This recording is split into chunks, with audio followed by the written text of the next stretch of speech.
الحمد للہ رب العالمین والصلاة والسلام علی سید الانبیاء والمرسلین۔ فرمان مصطفیٰ صلی اللہ تعالی علیہ وآلہ وسلم ہے، جس کے پاس میرا ذکر ہوا اور اس نے مجھ پر درود پاک نہ پڑھا، تحقیق وہ بدبخت ہو گیا۔ صلو علی الحبیب صلی اللہ تعالی علی محمد صلی اللہ علیہ وسلم۔ 3 فرمائن مصطفیٰ صلی اللہ تعالی علیہ وآلہ وسلم۔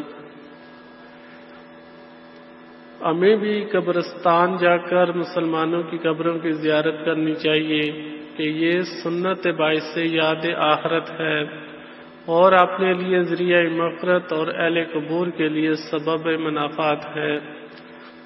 اس سلسلے میں 3 فرمائن مصطفیٰ صلی اللہ تعالی علیہ وآلہ وسلم ملاحظہ ہوں۔ نمبر 1، میں نے تم کو زیارت قبور سے منع کیا تھا، اب تم قبروں کی زیارت کیا کرو کہ وہ دنیا میں بے رغبتی کا سبب ہے اور آخرت کی یاد دلاتی ہے۔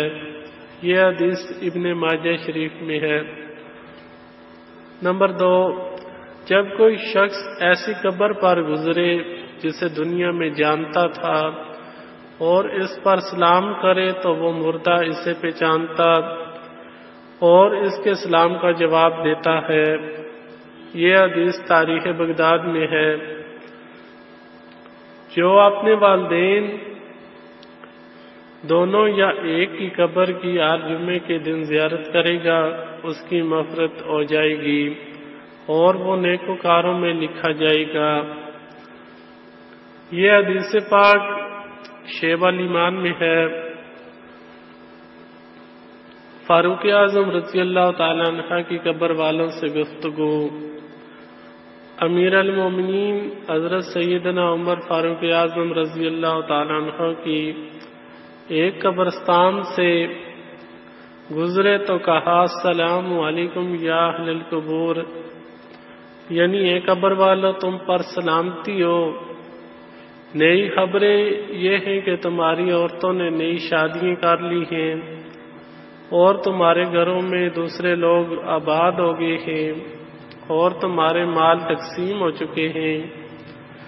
تو آواز آئی، اے عمر، ہماری نئی خبریں یہ ہیں کہ ہم نے جو نیک اعمال کیے ان کا بدلہ یہاں ملا اور جو راہ خدا میں خرچ کیا اس کا بھی نفع پایا اور جو دنیا میں چھوڑ آئے اس میں نقصان اٹھایا۔ کتاب شرح الصدور۔ اللہ عز و جل کی ان پر رحمت اور ان کے صدقے ہماری بے حساب مغفرت ہو۔ غافل انسان ساتھ نیکی جائے گی۔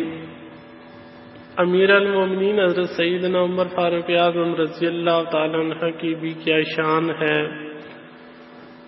اللہ عز و جل کی عطا سے آپ رضی اللہ تعالیٰ عنہ قبر والوں سے بھی گفتگو فرما لیتے تھے۔ بیان کردہ حکایات میں خصوصاً مال دولت کے عرصوں اور عالی شان مکان اور اونچے اونچے پلازے بنانے والوں کے لیے بھی عبرت ہے۔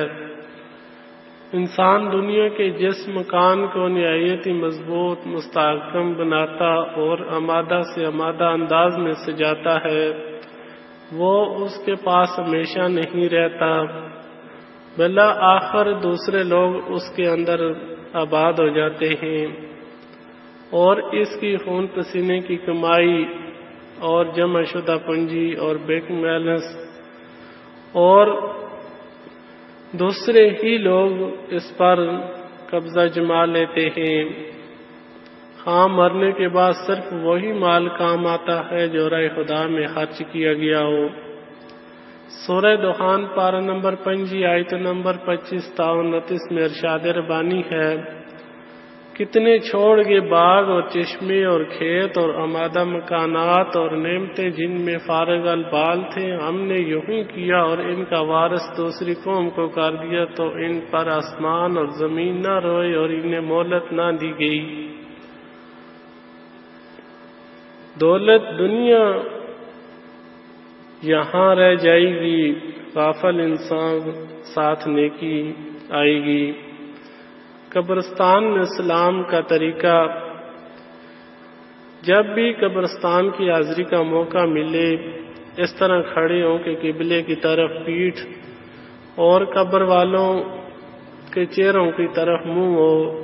اس کے بعد ترمذی شریف میں جو حدیث بیان کی گئی ہے، السلام علیکم یا اہل القبور یغفر اللہ لنا ولکم انتم سلفون ونحن بالعصر، اے قبر والا تم پر سلام ہو، اللہ عز و جل ہماری اور تمہاری مغفرت فرمائے، تم ہم سے پہلے آگے اور ہم تمہارے بعد آنے والے ہیں۔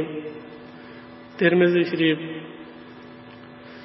چہرے کی طرف سے سلام عرض کرنے کی حکمت بیان کرتے ہوئے میرے آقا اعلیٰ حضرت امام اہل سنت مولانا شاہ امام احمد رضا خان رحمۃ الرحمان فرماتے ہیں، زیارت قبر میت کے موجہ یعنی چہرے کے سامنے کھڑے ہو کر اور اس یعنی قبر والے کی پانتی یعنی قدموں کی طرف سے جائے کہ اس یعنی صاحب قبر کی نگاہ کے سامنے ہو، سرانے سے نہ آئے کہ اسے سر اٹھا کر دیکھنا پڑے، خوب رو کر اپنی اور اہل قبور کی مغفرت کے لیے دعا مانگے، اگر رونا نہ آئے تو رونے کی صورت بنا لیجیے۔ اللہ تعالی ہمیں بھی ان باتوں پر غور کرنے، سیکھنے اور جب بھی قبرستان جانے کا موقع ملے تو اہل قبور کے لیے بلکہ پوری حضور علیہ السلام کی امت کے لیے بخشش مغفرت کی دعا کرنی چاہیے۔ اللہ رب العزت ہمیں ان باتوں پر خوب غور کرنے کی توفیق عطا فرمائے۔ آمین بجاہ النبی الامین صلی اللہ تعالی علیہ وسلم۔